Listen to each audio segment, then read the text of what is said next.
Hello दोस्तों, मैं अमरेंद्र आप सभी का स्वागत करता हूं आपके अपने YouTube चैनल ज्योतिया एकेडमी पे। दोस्तों, आज हम भारत के सामान्य परिचय से रिलेटेड कुछ इम्पोर्टेंट क्वेश्चंस को करेंगे। तो ज़्यादा समय न लेते हुए क्लास को स्टार्ट करते हैं और बढ़ते हैं अपने फर्स्ट नंबर क्वेश्चन की ओर। यहाँ पर आप देखेंगे तो पहले नंबर क्वेश्चन में दिया गया है कि निम्न में से किस स्थान पर दिन और रात का तापमान के बीच का अंतर सबसे अधिक होने की संभावना है। ये कुछ ऑप्शन यहाँ पर दिए गए हैं और आपको बताना है कि दिन और रात का जो तापांतर है वो सबसे ज़्यादा कहाँ पर होगा।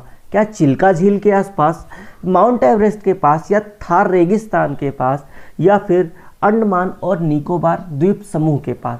तो जो तापांतर सबसे ज़्यादा देखा जाता है वो रेगिस्तान में देखा जाता है, जो रेगिस्तान वाला एरिया होता है वहाँ पर। तो इसका जो राइट आंसर हो जाएगा वो होगा ऑप्शन नंबर सी, जो भारत का थार रेगिस्तान है। कहाँ पर है? तो ये राजस्थान राज्य में स्थित है। वहाँ पर सबसे ज़्यादा तापांतर देखने को मिलता है। यहाँ पर जब रात हो जाती है तो काफ़ी ठंडा मौसम होता है और दिन में काफ़ी गर्म मौसम हो जाता है। इसका जो अंतर है ये काफ़ी ज़्यादा देखने को मिलता है। यहाँ पे आप मैप में देखिए कि ये अपना प्यारा भारत है और भारत के राजस्थान वाले एरिया में यहाँ पर आपको थार मरुस्थल देखने को मिलेगा, जो कि इसका कुछ हिस्सा पाकिस्तान में भी है। पाकिस्तान में जो थार मरुस्थल का हिस्सा है कुछ, इसे चोलिस्तान के नाम से जाना जाता है। किस नाम से? तो यहाँ पर मैं लिख देता हूँ, इसे चोलिस्तान के नाम से जाना जाता है। ठीक, तो आगे बढ़ते हैं अपने नेक्स्ट क्वेश्चन की ओर। क्वेश्चन नंबर सेकंड में देख लीजिए, दिया गया है कि भारत पूरी तरह से पृथ्वी के डैश और डैश भाग में स्थित है। आपको बताना है कि जो भारत की स्थिति है वो पूरे पृथ्वी पर किस गोलार्ध में है। तो भारत जो है वो उत्तर पूर्वी गोलार्ध में स्थित है। उत्तर पूर्वी गोलार्ध कैसे? तो मैं यहाँ पर आपको मैप में समझाना चाहूँगा कि सबसे पहले ये पृथ्वी है। पृथ्वी के बीचों बीच से भूमध्य रेखा गुजरती है, इसे इक्वेटर इंग्लिश में कहते हैं, और 0 डिग्री लाइन भी इसी को कहा जाता है। इसी को ही भूमध्य रेखा हिंदी में कहा जाता है। अगर इसको ऊपर से नीचे देखा जाए तो यहाँ से ग्रीनविच लाइन जो है वो गुजरी हुई है। जैसा कि यहाँ पर देखेंगे आप, तो सबसे पहले 0 डिग्री इक्वेटर से जब मैंने यहाँ पर बीच से इसको पृथ्वी को दो भागों में बांटा, तो एक तो हो गया उत्तरी भाग और दूसरा हो गया दक्षिणी भाग। ठीक, और इसी प्रकार से इस तरीके से अगर मैंने इसको बीच से भागा, स्टैंडर्ड लाइन जो कि है यहाँ से, तो इधर का हो गया पूर्वी भाग और ये वाला हो गया पश्चिमी भाग। अब बताइए, जो अपना भारत है ये है इंडिया, ये कहाँ पर लोकेटेड है? तो ये है उत्तर पूर्वी भाग में। ठीक, तो इसका जो राइट आंसर हो जाएगा वो होगा ऑप्शन नंबर ए, उत्तर पूर्वी भाग में पृथ्वी के जो अपना भारत है वो स्थित है। ठीक, तो मैं आशा करता हूँ इतना आप अच्छे से समझे होंगे और क्वेश्चन को भी आप अच्छे से पढ़ रहे होंगे। यहाँ पर देखिए थर्ड नंबर क्वेश्चन में दिया गया है कि कोंकण तट में रहने वाले लोग तापमान की चरम सीमा और मौसम अपवर्तन का सामना क्यों नहीं कर पाते। यहाँ पे आपको बताना है कि ये जो कोंकण तट पे जो लोग रह रहे हैं, कोंकण तट कहाँ पर? तो गोवा के आसपास का जो क्षेत्र है, तटीय क्षेत्र, उसे कोंकण तट के नाम से जाना जाता है। तो जो गोवा के लोग हैं वो काफ़ी ज़्यादा तापमान क्यों नहीं सहन करते, क्यों वहाँ पर तापमान ज़्यादा नहीं होता? तो किस लिए? तो वो तटीय स्थिति, यानी कि वहाँ पर समुद्र तट की जो स्थिति है वो काफ़ी ज़्यादा अच्छी है और समुद्र का जो पानी है वो तापांतर को रोकता है। इसी वजह से वहाँ पर चरम तापांतर, वही कह रहा है कि क्वेश्चन में, नहीं देखने को मिलता है। ठीक, नेक्स्ट क्वेश्चन में बढ़ते हैं। क्वेश्चन नंबर 4 में देखिए, बहुत ही अच्छा क्वेश्चन है और ये कई बार एग्जाम में पूछा भी गया है कि भारतीय मानक यामियोत्तर रेखा, जो भारत की मानक यामियोत्तर भारत की समय रेखा है, वो 5 राज्यों से होकर गुजरती है। सही बात है। इनमें से कौन से 5 राज्य में से नहीं है? आपको बताना है कि इनमें से 4 ऑप्शन दिए गए हैं, इनमें से कौन सा एक राज्य है जो कि भारत की मानक समय रेखा वहाँ से होकर के नहीं गुजरती है। तो आंध्र प्रदेश से बिल्कुल गुजरती है, छत्तीसगढ़ से भी गुजरती है, उड़ीसा से भी गुजरती है, बिहार से नहीं गुजरती। तो इसका जो राइट आंसर होगा वो होगा ऑप्शन नंबर डी, बिहार से भारत की मानक समय जो यामियोत्तर रेखा है वो नहीं गुजरती है।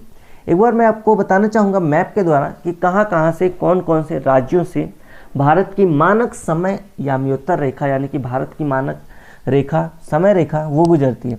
सबसे पहले यहाँ पे देखिए आप, ये उत्तर प्रदेश है, उत्तर प्रदेश से, उसके बाद मध्य प्रदेश एमपी से, मध्य प्रदेश से ही जो है वो अलग हुआ है राज्य छत्तीसगढ़, तो छत्तीसगढ़ से भी गुजरेगी ही।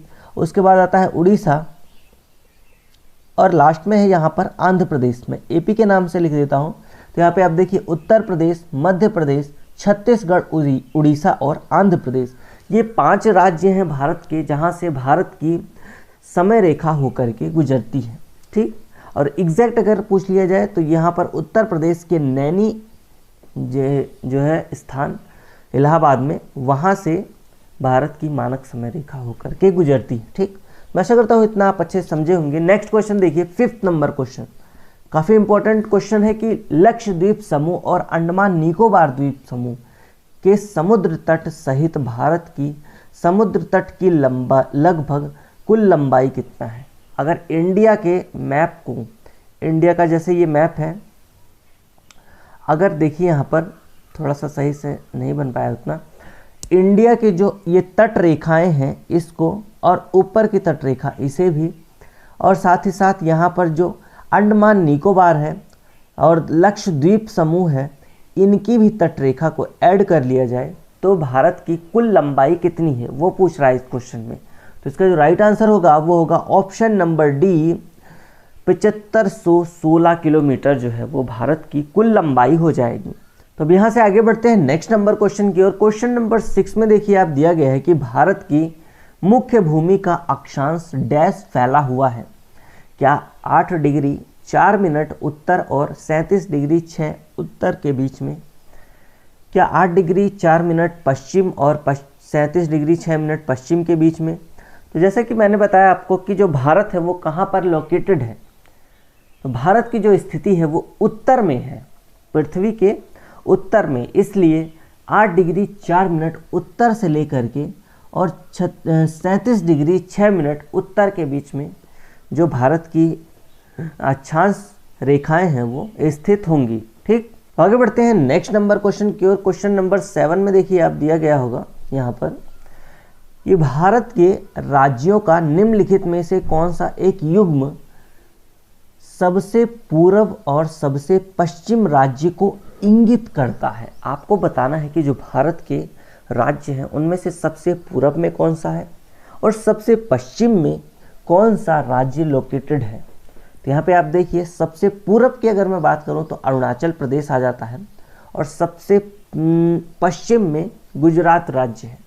ठीक, तो ये ऑप्शन नंबर डी इसका करेक्ट आंसर हो जाएगा। ठीक, यहाँ पे इंडिया के मैप को थोड़ा समझिए आप और देखिए यहाँ पर ये जो राज्य है ये है अरुणाचल प्रदेश, जो कि सबसे पूर्व में स्थित है, और सबसे पश्चिमी राज्य जो है वो कौन सा है, तो वो है यहाँ पर देख रहे होंगे आप गुजरात।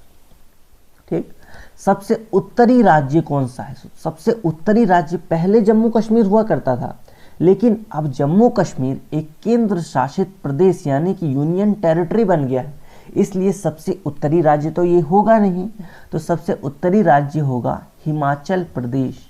हिमाचल प्रदेश सबसे उत्तरी राज्य है, और जो सबसे उत्तरी अगर पूछा जाए भारत के सबसे उत्तरी केंद्र शासित प्रदेश कौन सा है, तो उस टाइम पर आपका जम्मू कश्मीर यानी कि लद्दाख केंद्र शासित प्रदेश आप ऑप्शन में मार के आएंगे, लद्दाख।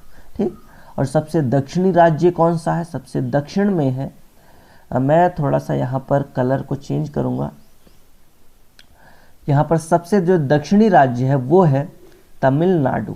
ठीक, तो मैं आशा करता हूँ इतना तो आप अच्छे से समझे होंगे। ठीक, अब इसकी लंबाई देखते हैं।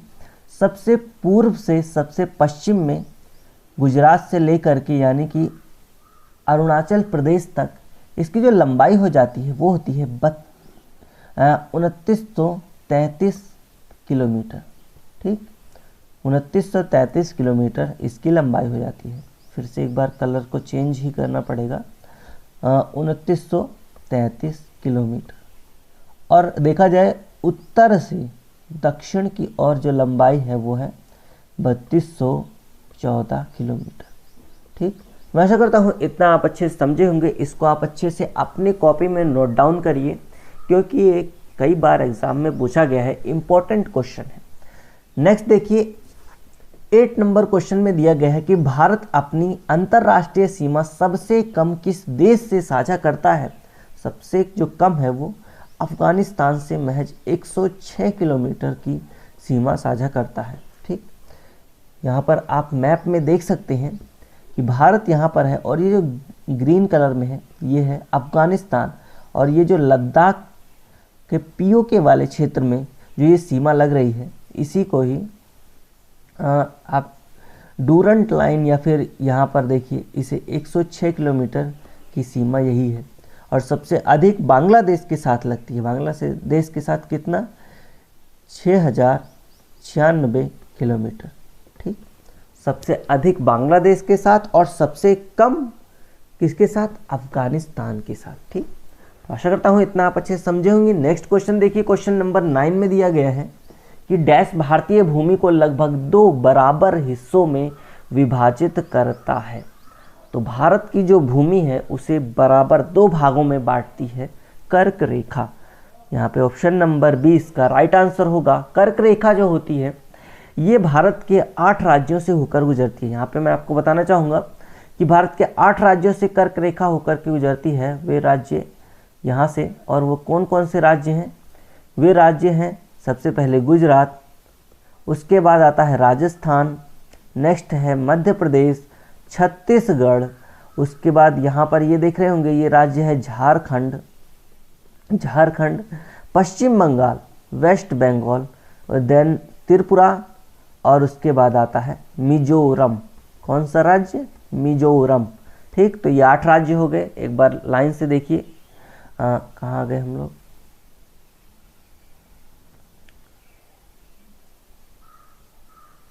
यहाँ थे। तो ये राज्य हैं 8 राज्य कौन कौन से, गुजरात, राजस्थान, मध्य प्रदेश, छत्तीसगढ़, और उसके बाद झारखंड, पश्चिम बंगाल, त्रिपुरा, मिजोरम। ठीक, मैं आशा करता हूँ इतना आप अच्छे से समझे होंगे। ये आपको जरूर याद रखना है। कई बार एग्जाम में पूछा गया है कि भारत की कर्क रेखा किन राज्यों से होकर गुजरती है। ठीक, तो आगे बढ़ते हैं 10 नंबर क्वेश्चन की ओर। क्वेश्चन नंबर 10 में दिया गया है कि उत्तरी मैदान के प्रमुख क्षेत्रों के संदर्भ में भाबर क्या है। भाबर को बताना है कि भाबर क्या है। तो ये जो होता है ये लगभग 8 से 16 किलोमीटर की एक संकीर्ण पट्टी होती है जो कि सिंधु से तीस्ता तक हिमालय की तलहटी के साथ पश्चिम पूर्वी दिशा में फैली है। तो इसका जो राइट आंसर होगा ऑप्शन नंबर बी होगा। भाबर और खादर 2 प्रकार की मिट्टियाँ होती हैं। जो सबसे उपजाऊ मिट्टी होती है वो खादर होती है। ठीक, तो मैं आशा करता हूँ इतना आप अच्छे समझे होंगे। नेक्स्ट देखिए यहाँ पर 11 नंबर क्वेश्चन में दिया गया है कि भारत भूमध्य रेखा से मात्र डैश डिग्री उत्तर में स्थित है। तो भारत जो है वो 8 डिग्री उत्तर में भूमध्य रेखा से स्थित है। यहाँ पर देखिए क्वेश्चन नंबर 12 में दिया गया है कि भारत का वह कौन सा राज्य है जहाँ बंगाल की खाड़ी, अरब सागर और हिंद महासागर ये तीनों आकर के मिलते हैं। तो ये जो पॉइंट है वो कन्याकुमारी वाला जो पॉइंट है वहाँ पर ये तीनों आकर के मिलते हैं। एक बार मैप में आप देख लीजिए, इसीलिए मैंने मैप भी लगाया है कि मैं अच्छे से आपको यहाँ पर समझा सकूँ। यहाँ पर अरब सागर है, अरब सागर। ठीक, ये है पश्चिम बंगाल की खाड़ी, बंगाल की खाड़ी। ठीक, और यहाँ पर ये है हिंद महासागर, हिंद महासागर।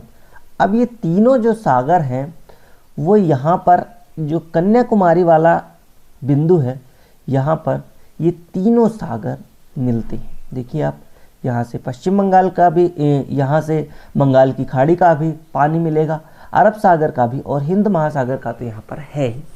क्वेश्चन नंबर 13 की ओर बढ़ते हैं। यहाँ पर देखिए दिया गया है कि क्षेत्रफल की दृष्टि से, पेन का कलर चेंज करना भी पड़ेगा, क्षेत्रफल की दृष्टि से भारत का सबसे बड़ा राज्य कौन सा है। सबसे बड़ा राज्य राजस्थान है और सबसे छोटा राज्य अगर पूछ लिया जाए तो गोवा है।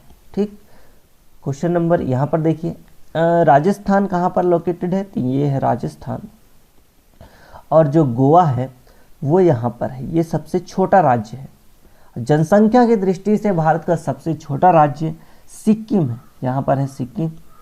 सिक्किम जो है वो जनसंख्या की दृष्टि से, क्यों, क्योंकि यहाँ पर पहाड़ी एरिया है और पहाड़ों पर लोग रहना ज़्यादा पसंद नहीं करते, घूमना पसंद करते हैं, लेकिन वहाँ पर जो घर बसाना यानी कि वहाँ पर रहना परमानेंट ज़्यादा लोग पसंद नहीं करते हैं, इसलिए सिक्किम जनसंख्या की दृष्टि से सबसे छोटा राज्य माना जाता है।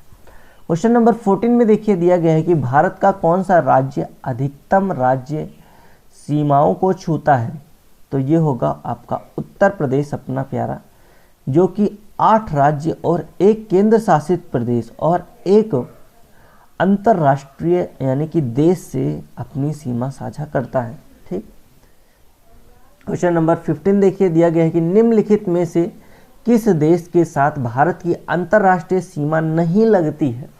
पाकिस्तान से बिल्कुल लगती है, बांग्लादेश से भी लगती है, भूटान से भी लगती है और श्रीलंका से नहीं लगती। ऑप्शन नंबर डी इसका करेक्ट आंसर हो जाएगा।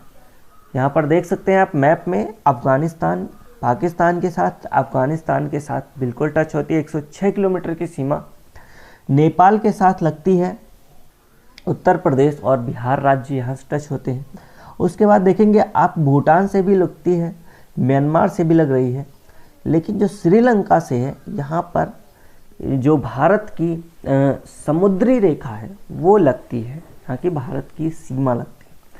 ठीक, नेक्स्ट देखिए क्वेश्चन नंबर 16 में दिया गया है कि भारत की मानक समय रेखा, जो मैंने अभी आपको बताया था, जो भारत के 5 राज्यों से होकर गुजरती है भारत की मानक समय रेखा, वो ग्रीनविच माध्य समय से यानी जीएमटी से कितना आगे है, तो 5.5 घंटे आगे है। ऑप्शन नंबर सी इसका करेक्ट आंसर हो जाएगा। अगर वहाँ पर 12 बज रहे हैं तो भारत में 5:30 बज रहे होंगे, ऐसा देखा जाता है। ठीक, क्वेश्चन नंबर 17 में देखिए दिया गया है कि भारत के निम्नलिखित में से किस क्षेत्र में सफ़ेद पेट वाले बगुले का प्राकृतिक आवास बड़े पैमाने पर वितरित है। तो ये जो भारत के उत्तर पूर्वी राज्य हैं वहाँ पर जो नॉर्थ ईस्ट वाला जो राज्य है, असम, मेघालय, मिजोरम, यहाँ पर बगुले जो हैं वो पाए जाते हैं, इनका प्राकृतिक आवास है। ठीक, क्वेश्चन नंबर 18 में देख लीजिए दिया गया है कि भारत डैश के साथ अपनी सीमा की साझेदारी करता है। क्या वो इंडोनेशिया के साथ करता है, मालदीव के साथ, म्यांमार या फिलीपींस? तो इसका राइट आंसर होगा ऑप्शन नंबर सी, म्यांमार के साथ भारत डायरेक्ट जो है वो सीमा लगती है। ठीक, यहाँ पे देखिए देख सकते हैं कौन कौन से राज्य लगते हैं, तो यहाँ पर है अरुणाचल प्रदेश टच होगा, उसके बाद नागालैंड, मणिपुर, मिजोरम। ठीक, नागालैंड, मणिपुर और मिजोरम ये राज्य जो है वो म्यांमार के साथ अपनी सीमा साझा करते हैं। क्वेश्चन नंबर 19 में देखिए दिया गया है कि भारत तथा पाकिस्तान के मध्य रेखा का एक उदाहरण है।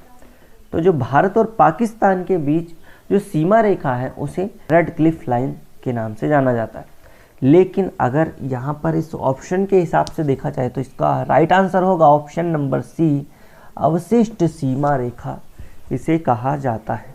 क्वेश्चन नंबर यहाँ पर देख लीजिए, जो ये समय भारत और पाकिस्तान के बीच की जो ये सीमा रेखा है इसे रेड क्लिफ, यही है रेड क्लिफ लाइन। ठीक, जो कि अवशिष्ट सीमा का उदाहरण है। ठीक, नेक्स्ट देखिए क्वेश्चन नंबर 20 जो कि आज की लास्ट क्वेश्चन है इस क्लास का। निम्नलिखित में से कौन सा विश्व का सबसे बड़ा मैंग्रोव वन है? मैंग्रोव वन सुंदरवन जो डेल्टा है पश्चिम बंगाल में और बांग्लादेश में मिला करके संयुक्त रूप से जो सुंदरवन डेल्टा है ये भारत का नहीं, इन द सेंस पूरे विश्व का सबसे बड़ा मैंग्रोव वन यानी कि यहाँ पर पाया जाता है सुंदरवन डेल्टा में। ठीक, तो मैं आशा करता हूँ इतना आप अच्छे समझे होंगे इन क्वेश्चंस को। ये क्वेश्चंस बहुत ही ज़्यादा इम्पोर्टेंट हैं, तो इन्हें आप अच्छे से पढ़िए, कई बार वीडियो को देखिए और नोट डाउन करिए जो मैंने एक्स्ट्रा जो नॉलेज बताई है उसे अपनी कॉपी में, ठीक। और इसी तरह से आप सभी लोग खुश रहिए। जय हिंद, जय भारत मेरे प्यारे दोस्तों।